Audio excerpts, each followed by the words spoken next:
Fala pessoal, tudo bem? Então a gente estava um pouquinho sumido aí nos últimos dias, porque a gente está então com um grupo na nossa imersão. Então o pessoal está nos acompanhando então nas nossas operações, junto que a nossa família faz, e a gente está dedicando mais tempo então para eles, mostrando para eles como que a gente opera no mercado, sempre que surgem as oportunidades, então a gente passa pro grupo. Então a gente acabou se afastando porque a gente tem também a cada 2 semanas lives, então nesse grupo, e aí a gente aborda diversos assuntos. Mas retomando então hoje, vamos fazer uma análise aí rápida aí do mercado, e eu trouxe para vocês aqui então 2 gráficos, tá? Tem esse gráfico aqui, o primeiro deles então é relativo às expectativas de lucro, tá? Tanto a atual, o que seria recorrente, como para os próximos 12 meses. E está chamando bastante a nossa atenção esse gráfico, porque as expectativas de lucro, onde a gente olha aqui então as revisões, tá? Na linha vermelha, olhem lá, pós-Covid, então, o salto que as expectativas de lucro deram. Então a gente está vendo sim que esse movimento aí de alta aí está sendo puxado por essas expectativas, tá? Mas a média, então aqui, ó, em vermelho a gente tem então essa revisão das expectativas e nessa linha azul, então, a média dos 3 meses dos lucros. E a gente vê sim que então a cada semestre, cada trimestre aí que a gente tem então de earnings, ou seja, de demonstrativo dos resultados, então a gente está vendo que os analistas estão avaliando isso aí para mais e sempre com expectativas maiores. Então a gente vê o mercado sim lá na lua e as expectativas também estão lá em cima. Aqui embaixo também a gente tem então na linha preta então essa expectativa dos lucros, tá? Não a revisão, e sim a expectativa de lucros. E a gente vê que foi muito maior do que uma volta V. Então a gente teve lá em cima em preto o crash de março, e aqui embaixo a gente viu que as expectativas foram reduzidas, mas agora já passou lá em cima, então o mercado já antecipou tudo isso aí. A gente, como eu falei, nós, conforme os nossos indicadores, então a gente continua optando por ter uma redução no nosso portfólio, porque os movimentos agora tendem a ser muito mais bruscos, tá? Principalmente porque a volatilidade ela reduziu bastante o VIX, mas a volatilidade do VIX está extremamente elevada e isso traz grandes preocupações. Então, a gente fala já que o mercado precisava corrigir, porque quanto mais tempo ele posterga essa correção, mais intensa ela tende a ser. Por quê? Porque o mercado acumula muitas fragilidades. Então, quando a gente tem pouco a ganhar e muito a perder, então nós sempre optamos de ficar de fora. Tá? Isso é um recurso que a gente usa como defesa. Então, os nossos algoritmos, eles apontam isso e aí a gente acaba ficando de lado só observando. A gente não está aqui para querer ganhar aí 5, 10%. A gente sempre tenta entrar no mercado quando ele dá possibilidades da gente fazer muito mais rentabilidade. Então a gente entra para ganhar aí muito mais do que esse pouco. E com o risco do nosso lado, ou seja, com o risco muito baixo. Então foi lá no Crash também que a gente fez uma entrada, então, tanto em S&P quanto no EWZ na Bolsa Brasileira, que hoje na Bolsa Brasileira continua aí rentabilizando 83% da nossa posição. Mas quando o risco estava favorável. Agora não está mais, a gente já fez uma boa rentabilidade no ano, então simplesmente faz o seguinte, cai fora, fica observando, não seja ganancioso, porque os indicadores, e principalmente indicadores de preço, tá? Estão num patamar extremamente sobrecomprado. Nas últimas semanas, os indicadores aí apontaram para registros que não haviam ocorrido aí nos últimos 20 anos, tá? Então vamos tomar bastante cuidado. Mas as expectativas de lucro, que é o que move então os preços, continuam ascendentes. E esse é um ponto muito importante. Já aqui eu trago outro gráfico também para vocês, que seria o nível de alavancagem das pessoas. E isso aqui também é bastante preocupante, porque quando atinge níveis muito elevados, então significa que as pessoas estão acreditando muito no mercado. E a gente sabe que quando muitas pessoas vão para o mesmo lado do barco, ele vira, tá? E está ocorrendo da mesma forma. Olhem todas as outras bolhas que a gente teve, os níveis então de alavancagem. Por quê? Esse nível de alavancagem ele acaba dando aquela segurança, porque a gente olha o mercado está sempre subindo, nunca cai, nunca cai. E as pessoas se sentem confortáveis em começar a alavancar para querer ganhar mais. Só que o risco é extremamente elevado. E imagine, vocês cada vez mais alavancados, e se começa uma correção leve, essas pessoas elas precisam desmontar essas posições porque elas estão perdendo, só que elas não estão perdendo aquilo que elas têm, elas estão perdendo aquilo que até elas nem têm por conta da alavancagem. E isso acaba trazendo muito mais pressão no mercado. Então, aliar todos esses indicadores, tanto de preço de sobrecompra, como nível de alavancagem, a grande parte de pessoa física na bolsa, isso aí é a fórmula perfeita, então, para o mercado trazer movimentos mais expressivos, tá? Março, então, de 2020 foi exatamente esse exemplo, que a gente tinha quase todos esses indicadores aqui por conta de excesso de alavancagem também. A gente tinha, então, bastante sobrecompra, o mercado não indo na direção dos fundamentos e tudo mais. Então, isso foi a fórmula perfeita para ter uma correção intensa em pouquíssimo tempo, que vocês não conseguem simplesmente nem sair da posição, porque o mercado acaba perdendo liquidez, não encontra mais a contrapartida do outro lado, tá? Mas vamos lá, vamos fazer a nossa leitura então dos gráficos dessa semana. Vamos começar aqui pelo Ibov. O que a gente vê no Ibov, então? O Ibov segue se encostando então aqui nessa linha de tendência de alta, tá? Eu estou olhando aqui o gráfico semanal. A gente sempre prefere prazos mais longos porque eles são mais realistas, tá? Isso tem que ficar bastante claro para vocês. Ele continua aqui, ó, nessa zona aqui, em torno de 119, 120 mil pontos, que é onde apareceu ainda pressão vendedora. Então, ele está ali girando naquela parte. Então, tem uma briga muito grande entre as pessoas que compraram daquela vez que fez o rompimento aqui, e tem uma briga muito grande das pessoas que venderam também naquele ponto ali. Então, eles ficam ali se batendo um no outro para ver quem tem condições de ganhar a partida aqui e levar o mercado para a direção que quer. Mas vamos apontar algumas coisas aqui. Média de 200 empinada para cima, média de 9 já empinou para cima de novo, e a de 21 também está ascendente. Ou seja, a gente está num mercado plenamente altista. Tá? Plenamente altista. E se a gente vê os indicadores então de preço do Brasil, a gente consegue perceber que o mercado brasileiro sim está caro, mas a gente precisa tomar alguns cuidados por conta da globalização e o mercado americano um dos mais caros da história. Então, a gente precisa aqui tomar certos cuidados, tá?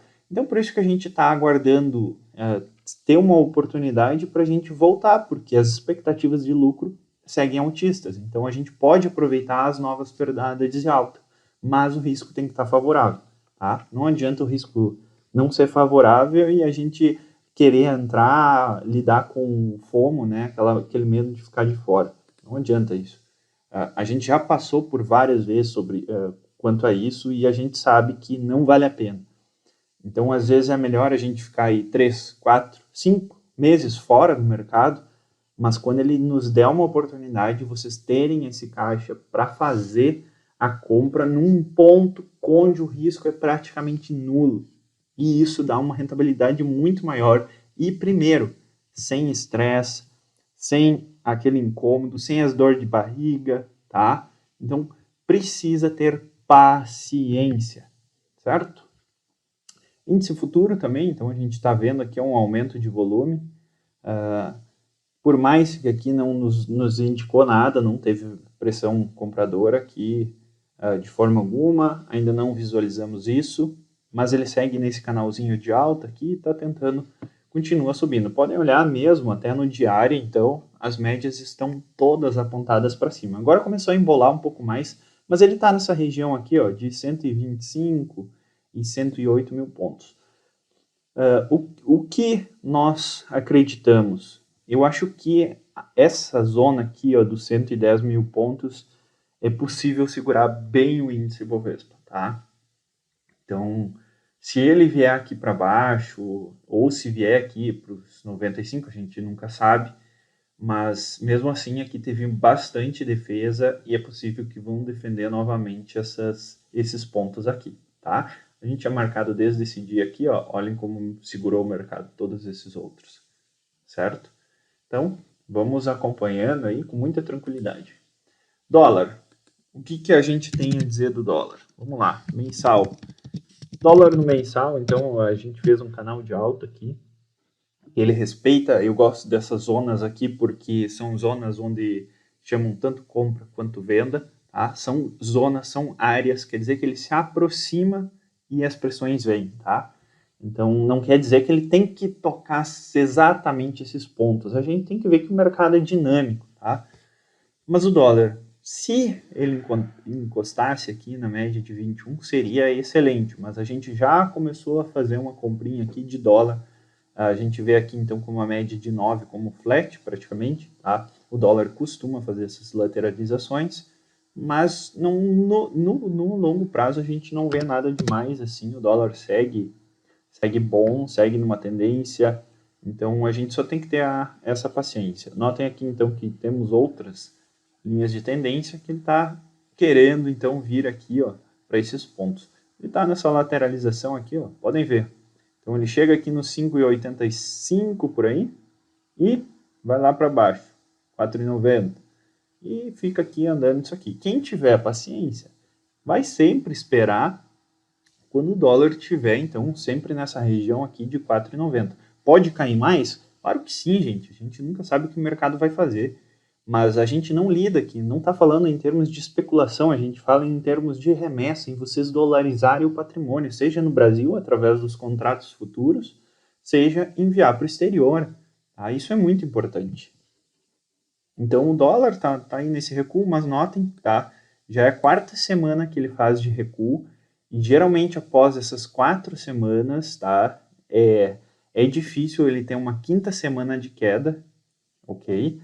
E depois ele já começa a tentar fazer uma trajetória ascendente. Então vamos ficar bastante esperto. Olha aqui, ó, 4 semanas e pancadas para cima, tá?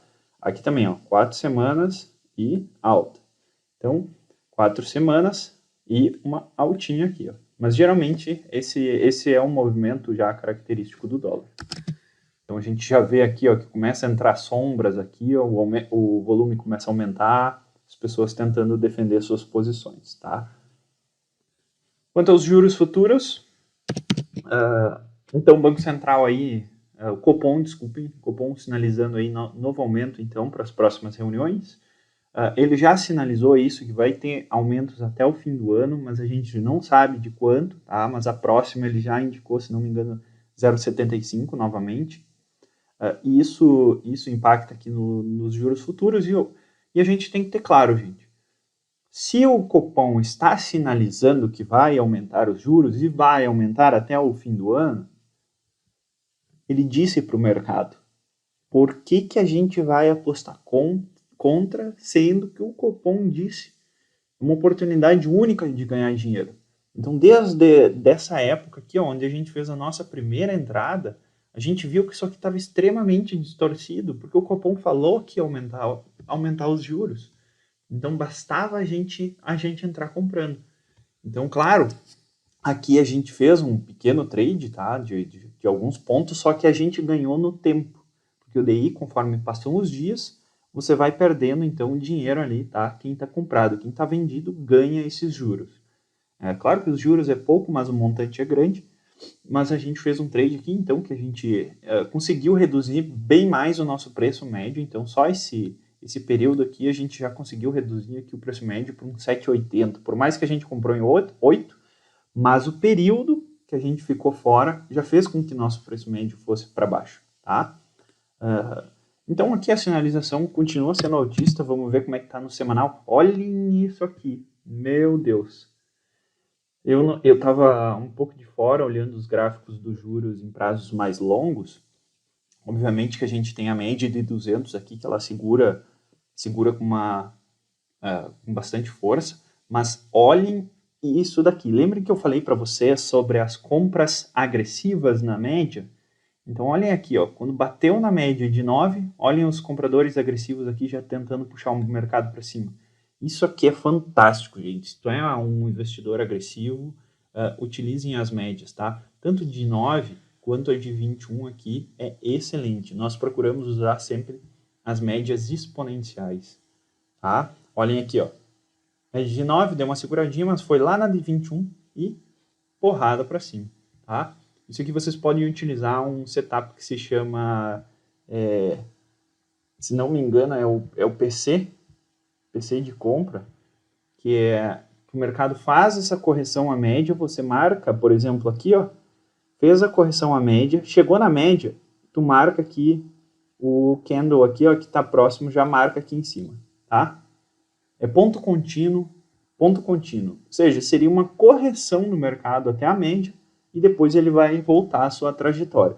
Então você marca a máxima do candle que mais se aproximou então da média, tá? Marcamos a máxima e deixa ali uma ordem start. Então quando ele rompeu a máxima, vocês podem comprar e vai carregando o trade aí de vocês, tá? A gente não costuma usar esse tipo de setup, mas esse ponto contínuo ele é muito eficiente, muito eficiente. Aqui a gente pode ver outro, ó, ponto contínuo, só que as saídas aí vocês vão ter que ponderar um pouco mais, tá? Aqui foi um ponto contínuo, tá? Ó, correção até a média, marcou a máxima e deu porrada, tá? Então, isso aqui são compras agressivas. Muito, muito, muito interessante, então, esse gráfico do DI aqui no semanal. No mensal, olhem aqui, no mensal tá virando as médias para cima. Tá dizendo que os DIs estão querendo iniciar uma tendência de alta. Fundo, topo, fundo, pivô de alta. E aqui está armando um novo pivô, como se fosse uma bandeirinha para continuar a sua tendência, tá? Então, se ele mudou a tendência, simplesmente surfem a onda, com muita paciência, tá? Daí aqui tá bonitaço. Vamos acompanhando isso aqui. Vamos lá. Bom, vamos para agora, então, pro S&P. S&P, nós fizemos até, então, uma recomendação para o nosso grupo na sexta-feira, quinta ou sexta-feira, se não me engano, nos metais preciosos, tá? Mas não vou comentar muito, que isso aí fica restrito ao pessoal que está participando. Vamos lá. S&P continua sua trajetória ascendente, tá? Lembra que eu falei? Ele é muito bom de segurar nas médias, tá? Muito bom. O S&P aqui, então, tá com bastante sobrecompra. Algo que é importante, então, fazendo nova máxima, mas o volume decrescente. Isso não é um sinal legal. Quando tu faz uma máxima nova, é bom que o teu volume seja crescente, ou seja, indicando que tem investidores, que tem compradores aqui mais vorazes para surfar essa alta. Então tem coisas divergindo aí. Outra divergência, olhem o IFR aqui. Por mais que a gente não usa somente o IFR, a gente usa outros dados para fazer isso. Mas olhem o IFR também para quem gosta de IFR, tá? Tá divergindo bastante aqui. Vamos ver ele no semanal. Então a gente está num mercado aí bem complicado. Então está entrando numa zona de sobrecompra no IFR, tá? Mas não é algo aqui que chama tanto a nossa atenção. As melhores partes aqui são as divergências, então, como aconteceu aqui antes do crash. Então, a divergência no IFR é muito bom. Mas olhem aqui no semanal como as médias seguram, gente.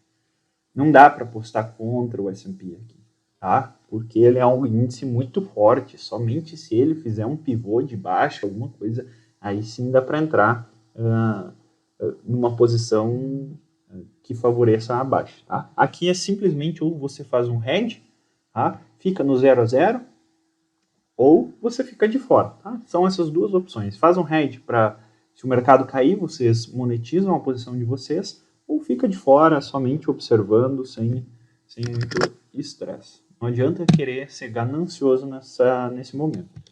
Mas o que chama bastante a nossa atenção, então, é justamente o Nasdaq. Tá? O Nasdaq aqui está divergindo bastante do S&P. Então, enquanto o S&P está fazendo novas máximas, o Nasdaq não consegue. E vamos lembrar, quem comandou toda a alta aí dos últimos tempos foi o Nasdaq. Então, ele foi o primeiro. E agora, quando ele começa a divergir, isso traz algumas preocupações também. Certo? O que mais que a gente vai falar? Vamos falar do Brasil, então, a EWZ. Aqui.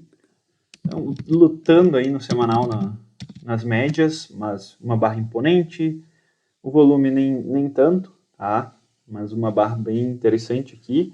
Mas continua, então, aqui na média de 200, tá? Que estou no semanal. Continua segurando aqui na média de 200. Então, essa média costuma segurar de uma forma mais intensa. Olhem aqui, ó. Tá? Segurou. Agora a média está mais flat, então ela fica um pouco mais difícil de fazer uma avaliação. Flat quer dizer que quando ela está reta. Mas no diário, vamos ver como é que está no diário aqui. Também faz alguns dias que eu não analiso os gráficos aqui isoladamente. Olha o volume aí. Tá? Volume surgindo, bem interessante. Não temos nada demais aqui. Está entrando para uma zona de sobrecompra. Mas olhem, quando ele chega em zona de sobrecompra, olha o tanto que ele sobe. Ó. Por isso que o IFR aqui a gente tem que tomar muito cuidado para como avaliar ele. Tá? Vamos ver aqui.